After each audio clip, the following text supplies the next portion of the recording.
मुरली के तारीख है 22/4/22। आज सुबह के मुरली है भोजपुरी में।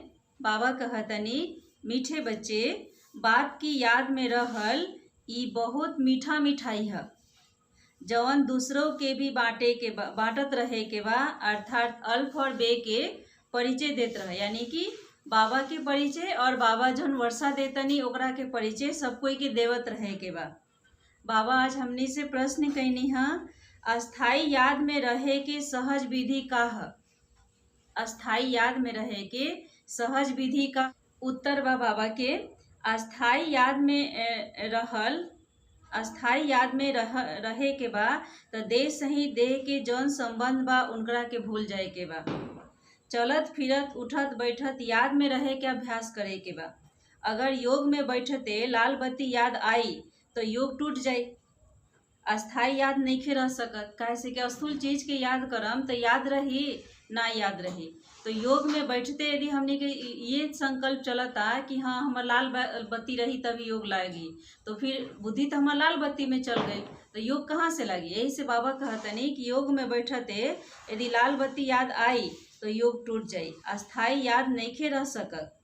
जो कहेलन कि कोई खास बैठ के योग करावा, जे कहेला कि हमरा के खास बैठ के योग करावा, उनकर योग भी ना नहीं लग सकत। काहे से कि उनकर तो बुद्धि में कोई देहधारी याद आ गई कि फलाना देहधारी बैठ के हमरा के योग करहन तो योग लागी, तो योग ना लागी उनकरा। यही से बाबा कहतनी कि खास बैठ के ये नहीं संकल्प करे के कि खास बैठ के हमरा के कोई योग सिखाए तो योग लागी, है ना।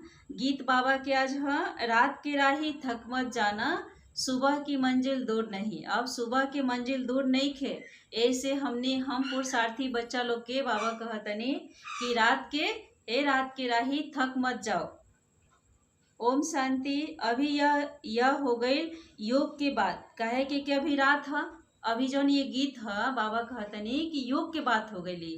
काहे से कि रात में अभी हमनी के बानी जा। रात कहल जाला कलयुग के और दिन कहल जाला सतयुग के। तो हमनी के अभी कलयुग रूपी रात से सतयुग रूपी दिन में जातनी जा। यही से रात के भूल के दिन के याद करे के बा। नरक से बुद्धि के हटा देवे के बा। बुद्धि कहेला कि बरोबर यह नरक है, और किसी के बुद्धि और कोई के बुद्धि नहीं ना कही कि बरोबर ये नरक है, लेकिन हमनी के बुद्धि कहेला कि ये नरक है। बुद्धि तो आत्मा में बा। आत्मा जब अब जान गईल कि बाबा आयल बारन रात के दिन में ले जाए खातिर, तो बाप कहेला कि हे आत्मा, अब हमनी के जाए के बाद स्वर्ग में। बाबा कहतनी कि हे आत्मा, अब हमनी के इस नरक से निकाल के स्वर्ग में बाबा ले जातनी, परंतु पहले शांति धाम में जा करके और फिर स्वर्ग में आवे के बाद। डायरेक्ट हम स्वर्ग में ना जा सकीला, यही से पहले शांति धाम में जाए फिर स्वर्ग में आए। गोया बाबा कहतनी गोया तुम योग में हो। बाबा कहतनी कि गोया तू लोग योग में बारह लोग, पहले घर पीछे राजधानी। अब मृत्यु लोक अर्थात रात पूरा भइल, अब जाए के बाद दिन में। यही एकरे की ईश्वरीय योग कहल जाला। बाबा कहतनी कि मनुष्य जब योग सिखावेलन तो स्वर्ग से नर्क बन जाला।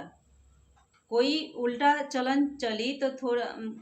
चलन थोड़ा भी चली तो बुद्धि के ताला बंद हो जाए। मनुष्य जौन योग सिखैलन तो का हो गई, सतयुग से कलयुग आ गई। वही बाबा कहतनी काहे से कि उल्टा चलन चलनी जा।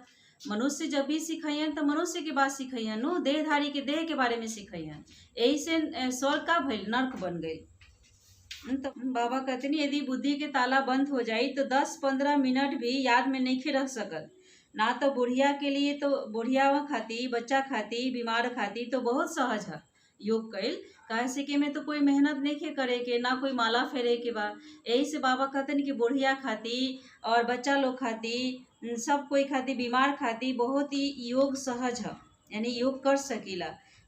बहुत अच्छा मिठाई है ना। बाबा कहतनी कि बाप के याद में रहल ये बहुत अच्छा मिठाई है। भले गुंगा बहरा होई, वो इशारा से समझ सकता कि बाबा की याद करके वर्षा मिली। बाबा की याद कैला से वर्षा मिली, गुंगा बहरा भी समझ सकेला। कोई भी बाबा का अच्छा मीठे मीठे सिक्के लदे बच्चों प्रति माता पिता बाप दादा का याद प्यार और गुड मॉर्निंग। रूहानी बाप की रूहानी बच्चों को नमस्ते। रूहानी बच्चों की रूहानी बाप दादा को याद प्यार और गुड मॉर्निंग। नमस्ते नमस्ते नमस्ते। आज बाबा धारणा के मुख्य सार देली हाँ, जोना के पहला पॉइंट है आपन सब कुछ अल्फ के हवाले करके बादशाही लेवे के बा। अल्फ माना शिव बाबा के हवाले करके बेबादशाही स्वर्ग के राज्य भाग लेवे के बा। पोता में रखे के बा कि बाप और वर्षा के कितना समय याद रहल ना। अपन चार्ट रखे के बाद दिनचर्या के कि बाप और वर्षा जन बाबा से हमनी के ज्ञान गुण ले तनी जा वो कितना समय याद रहल, यानी हमनी के स्वर्ग के जो राज भाग बा कितना समय तक याद रहल। दूसर पॉइंट है बाबा के कोई भी उल्टा चलन नइखे चले के। कोई भी उल्टा चलन नइखे चले के। अस्थाई याद में रहे के अभ्यास करे के बा कि हमेशा याद रहे, एकर अभ्यास हमनी के करे के बा। वरदान बाबा के आज सर्व शक्तियों द्वारा हर कंप्लेन के समाप्त करके कंप्लीट बनने वाले शक्तिशाली आत्मा भव। एकर विस्तार में बाबा समझावतनी अंदर में अगर कोई कमी है बा, अगर अंदर में कोई कमी बा तो ओकर कारण के समझ के निवारण करब। यदि कोई कमी बा तो ओकर कारण का है कमी के, ओकरा के कारण के जान के समझ के तब निवारण करब। काहे से कि माया के नियम है कि जौन कमजोरी आप हमनी में होई वही कमजोरी के द्वारा वह हमनी के मायाजीत बने ना दिही। वही कमजोरी से बार बार वार करी, फिर हमनी के मायाजीत नहीं बन सकत जा। यही से बाबा कहतनी कि जौन कमजोरी बा पहले ओकर कमजोरी के खत्म कर। माया वही कमजोरी के लाभ लीही और अंत समय में वही कमजोरी धोखा दीही। सुनी जाना का बाबा कहतनी कि जौन कमजोरी होई उहे कमजोरी के द्वारा माया धोखा दीही। यही से सावधान रहे के बा। यही से सर्व शक्तियों के बाबा कहतनी यही से सर्व शक्ति के स्टॉक जमा करके शक्तिशाली आत्मा बना और योग के प्रयोग द्वारा हर कंप्लेन के समाप्त करके कंप्लीट बन जाए। यानी कंप्लेन यानी कोई तरह से कोई हम कंप्लेन करी ला जाना कोई से कि फलाना ऐसे कैलन वो ऐसन कैलन। बाबा कहते नहीं कि एकरा के ई कंप्लेन के समाप्त करके कंप्लीट बन जाए के बा। कोई के अवगुण सबके अंदर कोई ना कोई अवगुण होला और अवगुण तो लास्ट तक रही, लेकिन हमनी के आपन कमी के देखे के बा और आपन कमी के देख के निकाले के बा। अपन जब तक कमी ने दूसरा के कंप्लेन करत रहम जा कि फलाना ऐसे कैलन चिलाना ऐसन कैलन, तो फिर वो कंप्लीट नहीं बन सकत। यह स्लोगन याद रहे कि अब ना तो कबो ना। अब यदि ना बनम जा संपूर्ण तो कबो ना बन सकीला। यही से अभी ये मौका बा। देखा तनी ना बाबा हमनी के कितना सुविधा देले बानी, हर तरह से हर भाषा में हमनी की भी मुरली आवेला। यहाँ तक कि हमार महारथी भाई जी लोग बालोग एक से एक मतलब क्लासेज हमनी के सामने रखी ला जा कि हमनी कोनो मुरली उरली सुन करके ओकरा के ज्ञान सुन करके हमनी के संपूर्ण बन जाए जा और हमनी के अंदर के जौन कमी बा वो सब निकल जाए। यही से सब लोग लागल बा हमनी के संपूर्ण बनावे खातिर। तो हमनियों के चुके के नहीं खे, हमनियों के लाभ करके पूरा संपूर्ण बने खातिर आगे बढ़े के बा। स्लोगन बाबा देतनी शांति और धैर्यता की शक्ति से विघ्न के समाप्त करे वाला ही विघ्न विनाशक हवन। शांति और धैर्यता यही दो चीज बा जना कि हम विघ्न के समाप्त कर सकेला।